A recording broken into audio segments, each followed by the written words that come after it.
Hello everyone, welcome. My name's Charlie, and this week I'm posting to give you a little bit of an update on what's going on. You guys have been asking a ton about the 100 Days Community Center video, and I'm excited to say that it's going to be coming out very soon. I'm working on it as we speak, which is why this week's video is more of an update than anything else. I'm also really excited to announce that I'm gonna start streaming regularly over the next couple weeks. My first stream is going to be on Wednesday, February 2nd at 4 p.m. EST, so I hope you guys will all be able to join me. I tried to choose something that was convenient for a bunch of time zones, so hopefully it's not too bad. It should be a lot of fun though. I'm planning to start a completely new farm where you guys get to make all the choices. If you want to go for perfection, if you want to add mods, name the farmer something dumb.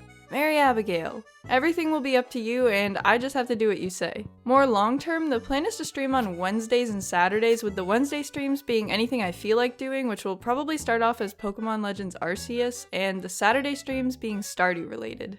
I'm really excited to start streaming, so I hope you guys can make it, and I hope it goes well, and my PC doesn't explode.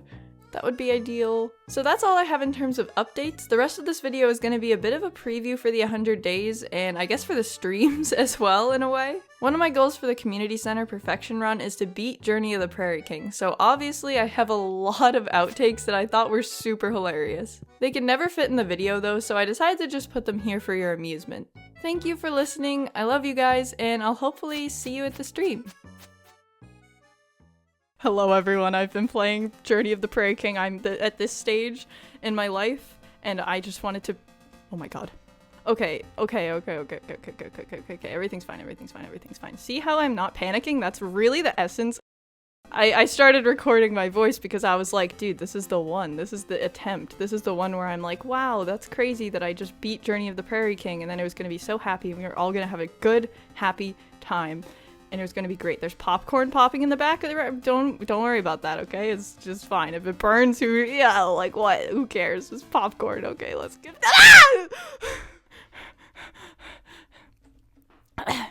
So as I was saying, I've never gotten this far in Journey of the Prairie King. I don't know what's waiting for me here. Another oh! Oh my god, oh my god! Oh my god, oh my god!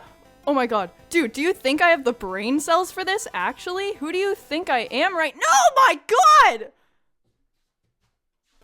Dude, he's spawn killing me! What? Vector, you friggin— No! Hi guys, Charlie here. Sorry for that. Let's try that again, shall we?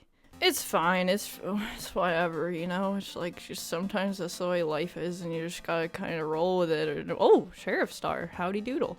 Now that we're talking, I would like to raise a concern. I think there's a hair in my mouth and it's impeding on my gameplay. Clifford, if this kills me, please don't forget about me. The wet food lady. I don't know what happens in Toy Story. Buzz Lightyear comes and everybody's like, oh my god, Woody, you're being replaced. And he's like, no, I'm not. Andy still loves me. And it's like, no, Andy doesn't love you. Andy loves space now. You're a friggin' loser, Woody, okay? Cowboys are so last year, everybody likes space now. And then he's like, oh my god, you're right. And then Woody gets rid of Buzz Lightyear. He like throws him out of window or something. Holy crunkle, why doesn't my space bar work? Let's have a discussion. He throws him out a window or something, and then they end up at Pizza Planet. It's a whole thing. Yeah, but the thing is that Buzz Lightyear Buzz Lightyear actually thinks he's a real spaceman, and Woody's like, you're not a real spaceman, and he's like, yes I am. And then what happens is that Buzz Lightyear figures out he's not a real spaceman, and he has this whole like personal crisis where he just doesn't know like what's real anymore. Would you like me to explain Monsters Inc? So there's this kid named Boo. Ah! I hate my life. So, there's a rat named Remy who has a father named Django and a brother named Emile. But Remy wants to be a chef, and he feels constrained. So, one day, Remy breaks into an old lady's pantry to steal some saffron, because he wants to cook a mushroom using thunder on top of her house. And yeah, so he's like, I got my saffron, let's go, Emile. Let's have a culinary experience of a lifetime. So yeah, this old lady, she's watching Gusto. And while Remy is stealing the saffron from this old woman, he is watching the TV, and Gusteau is like his idol. Even though he's a rat and Gusteau is a human, love has no number or race. But anyway, Remy goes to Paris and he sits on a roof and he's like talking with his imaginary Chef Gusteau friend, and he's like, look, that's the sous chef, that's the this and the that, and he's like, oh my god, Remy, like, pop off, you're like kind of smart. And so Remy's like, I know.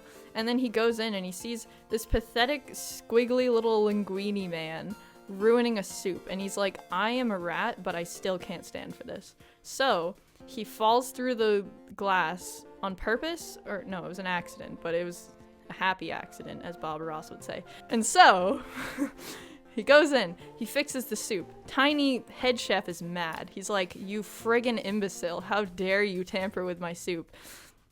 And it turns out that the people love it. And then it's the soup of the day. But the thing is that Linguini the trash man can't cook the soup because he can't cook because he's a trash boy because he sucks. But anybody can cook except Linguini, apparently. And so, oh god, that was a panic attack and a half. Yeah, okay, cool. So, Linguini traps the rat in a jar, and he's like, this is not ethical or moral. So he takes the rat out of a jar, and he instead puts it under his hat, which somehow is better. Now Remy and Linguini are a team. Remy lives at Linguini's house. There's a scene where they cook noodles together, and it's really heartwarming and beautiful. And then the next morning, Linguini wakes up, and he's like, holy crunk, where's my rat friend? It turns out he thinks that Remy has escaped, but actually Remy is cooking a delectable omelet. So, having proven his culinary skills, Remy and Linguini, oh my god, he's making an omelet. And Linguini's like, oh my gosh, this is the best omelet I've ever had. Like, it's like a 5-star restaurant cooked me this omelet, but actually it's a rat that cooked it. So he's like, okay, little chef. That's what he calls him, little chef. It's very endearing, very cute. And so, little chef is under the hat, and the whole time, everybody thinks that Linguini is cooking, but actually it's a little chef. And okay, so little chef is really a good chef, and little chef and Linguini become quite the team, quite the pals, quite a little lad pair. And so yeah, they're friends. And Linguini, what even happens next? Like, they're cooking and stuff, and then Linguini learns from an actual chef. He's like, yo, Colette is kind of like juicy though. I like Colette and you're just a rat, so I'm gonna get rid of you. And then he tries to tell Colette about his rat, and instead she thinks she has a rash, and then he gets pepper sprayed, and Remy runs away. And then his dad, Django, is like, see, humans were stupid all along. And Remy's like, you're so right. And then Remy goes back and he talks with Linguini, and Linguini's like, I'm so sorry, little chef. That was so uncalled for. I really let my emotional feelings about juicy Colette get in the way of my judgment about my best friend, Remy the rat. And so he's like, yeah, okay, whatever, bud. Oh, an upgrade. Yeah, so he's like, sorry, dude, that was kind of uncalled for. And Remy was like, yeah, it kind of was. Like, I know I'm a rat, but I'm like a really good cooking rat. He's like, okay, whatever, we're friends again. But actually, in actuality, Remy has a dastardly plot. Remy makes Linguini think that he accepts his apology and that they're all fine and friends again. But actually, Remy just says that, and then that night he opens the freezer. He opens every single entrance into the chef place. What's that called? Kitchen. Into the kitchen. And all his little rat buddies flood in, and he's like, yeah, Linguini's a piece of garbage. Oh my god. And he's like, Linguini's a piece of garbage, guys. Like, eat up. Chomp chomp. And so everybody comes in and they're like, wow, you're such a good rat, Remy. But also at some point, Remy realizes that Linguini is Gusteau's, like, son or godson or something. I'm pretty sure Gusteau's daughter was Linguini's mom. Oh my god, can we, like, talk about the situation I'm in right now? I really need that sheriff star. Okay, I died for the sheriff star. We're good now, guys. We're good, boys. We're good. We're set for life. Okay, so Linguini is a star. Wait, what? Linguini is Gusteau's son, and Remy's like, why are you so bad at cooking then? But then he's also like, wow, this head chef is like, scamming you, dude. There he was, just like a meager little trash boy, but really, he was like a king all along. And there's also like, what's it called? Like a food guy that really knows like food, and he like rates it for a career. A food inspector? No, a food judger. A food knower. A food connoisseur. What is that called, dude? A food critic. A critic. So that's the movie. Zootopia is a heartwarming thriller about Nick Wilde and Judy Hopps, the first bunny cop in Zootopia land. Yes, thank you. Frickin' don't you even dare, dude. That would have been actually so bad. Get out of my way, everybody die, please, because I am so sick of all of you and I need you to get out of here. So yeah, first bunny cop. She's like, I want to be a police officer. There's this whole, like, inspirational cutscene where this bully is like, you'll never be a cop because you're just a stupid, dumb bunny. And she's like, I'm not, actually. I'm, like, kind of intelligent and you're kind of the stupid one. And, like, it was really just heartwarming and inspirational, you know, really, like, motivated me to follow my dreams. Oh! Okay, there's no way to get out of that situation. Yeah, Judy Hopps moves to Zootopia because anybody can be anything. Just kind of like a similar Ratatouille vibe. Like, anybody can cook. Anybody can be anything in Zootopia. Anybody!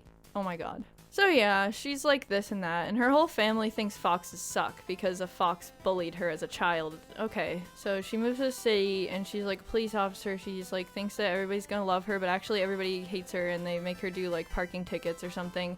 And then, oh my god, please. Yes! Make her do parking tickets, and her parents are like, yay! Meter maid. And instead of having an actually fulfilling police officer job, she writes tickets for people and everybody gets mad at her. And she's like, well, this is not the life that I was promised in Zootopia. Everybody could be anything. But really, all that I am being is subjected to a terrible, terrible life. Oh,